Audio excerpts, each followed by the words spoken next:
এই মুহূর্তের big breaking update share করতে চলে এলাম। ভীষণ খুশির খবর, 2026 সালে কলেজ ভর্তির জন্য আবেদন শুরু হয়ে গেল। হ্যাঁ, সেন্ট্রালাইজ অ্যাডমিশন পোর্টাল থেকে যে আবেদন শুরু হওয়ার কথা ছিল 18 তারিখ থেকে, সেই আবেদন কিন্তু শুরু হয়ে গেল 19 তারিখ। আজ 19 তারিখ থেকে শুরু হয়ে গেল।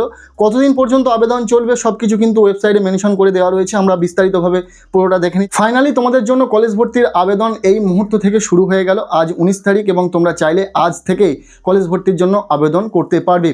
তবে এখানে একটা বিশেষ সতর্কতা, তোমরা যারা কলেজ ভর্তির জন্য ফর্ম ফিল আপ করতে চাইছো, তাড়াহুড়োতে তোমরা ফর্ম ফিল আপ করতে যাবে না। তোমরা তাড়াহুড়ো করবে না ফর্ম ফিল আপে, একটু দেরি করবে, 2-1 দিন দেখবে তোমাদের প্রেফারেন্স লিস্টে কোন কোন কলেজগুলোকে রাখবে সেটা আগে লিস্ট আপ করে নেবে।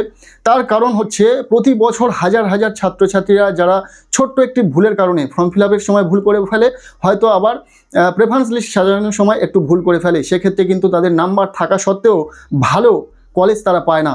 যাতে এই গাইডেন্সের অভাব তোমরা যাতে না ফেস করো, তোমাদের যাতে এই সমস্যায় না পড়তে হয়, আমরা সম্পূর্ণটা তোমাদেরকে গাইড করে দেবো কিভাবে তোমরা কলেজ ভর্তির জন্য ফর্ম ফিল আপ করবে, চয়েস ফিলিং করবে, পাশাপাশি প্রেফারেন্স লিস্টটা কীভাবে এডিট করতে হয়, পুরো বিষয়টা বিস্তারিতভাবে শেয়ার করে দেবো যাতে তোমাদের কোনো রকম সমস্যা না হয়। এই মুহূর্তে আমরা যদি WBCAP অর্থাৎ সেন্ট্রালাইজ অ্যাডমিশন পোর্টালের মধ্যে ভিজিট করি, তাহলে এখানে পপ আপ নোটিফিকেশানে লেখাই রয়েছে অ্যাডমিশন পোর্টাল ফেজ 1, অর্থাৎ ফার্স্ট ফেজের অ্যাডমিশন শুরু হয়ে গেছে, যেখানে ওপেনিং ডেট দেখাচ্ছে 19 মে 2026 এবং ক্লোজিং ডেট দেখাচ্ছে 1 জুন 2026, অর্থাৎ জুন মাসের 1 তারিখ পর্যন্ত তোমরা আবেদন করতে পারবে, ফর্ম ফিল আপ করতে পারবে ফার্স্ট ফেজের জন্য।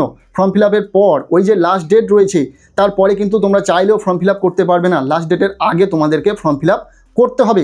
তবে আজ 19 তারিখ, তাড়াহুড়োর বসে আজ বা কাল হয়তো তোমরা অনেকেই চাইবে ফর্ম ফিল আপ করে নিতে, তবে এক্ষেত্রে তোমরা এক্সট্রা কোনো সুবিধা পাবে না, তাই তাড়াহুড়ো করবে না। ফর্ম ফিল আপ করার সময় তোমরা একটু ধৈর্য সহকারে ফর্ম ফিল আপ করবে, যাতে ফর্ম ফিল আপের সময় কোনো রকম ভুল ভ্রান্তি না হয়।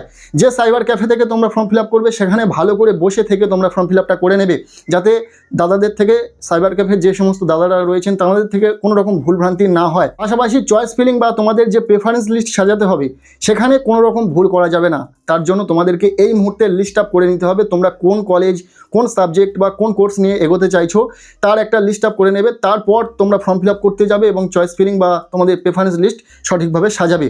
আমরা বিস্তারিত শেয়ার করে দেবো, নেক্সট ভিডিও খুব তাড়াতাড়ি আসছে, যেখানে আমরা সম্পূর্ণ ফর্ম ফিল আপটা শেয়ার করে দেবো এবং তোমরা কিভাবে স্টেপ বাই স্টেপ বাড়িতে বসে বা ল্যাপটপ, ডেস্কটপ বা মোবাইলের মাধ্যমে কিভাবে ফর্ম ফিল আপ করে নিতে পারবে সেটা দেখিয়ে দেবো। আর সবচেয়ে বড় বিষয়, এই যে খুশির আপডেট, সেটা সবার আগে সবার প্রথম শেয়ার করার চেষ্টা করলাম। কেমন লাগছে অবশ্যই কমেন্ট সেকশানে জানিও। আর যেমনটা তোমাদেরকে বললাম, ফর্ম ফিল আপ শুরু হয়ে গেছে বলে তাড়াহুড়োর বসে কেউ ফর্ম ফিল আপ করবে না, সময় নাও, তোমরা তোমাদের প্রেফারেন্স লিস্ট আপ করো এবং আমরা পরবর্তীতে পার্ট বাই পার্ট ভিডিও দেবো কীভাবে ফর্ম ফিল আপ করবে, তার উপরে একটা ডেডিকেটেড ভিডিও থাকবে প্রেফারেন্স লিস্ট কীভাবে সাজাতে হয়। ঠিক আছে, প্রত্যেকটি বিষয়ের উপর আলাদা আলাদা করে ভিডিও আমরা দেওয়ার চেষ্টা করছি, অবশ্যই চ্যানেলের সঙ্গে থেকো। ভিডিওটি ভালো লেগে থাকলে লাইক করে দাও, চ্যানেলে নতুন হলে চ্যানেলটিকে সাবস্ক্রাইব করে রাখো, আর পারলে ভিডিওটি বন্ধুদের সাথে প্রচুর শেয়ার করে দাও।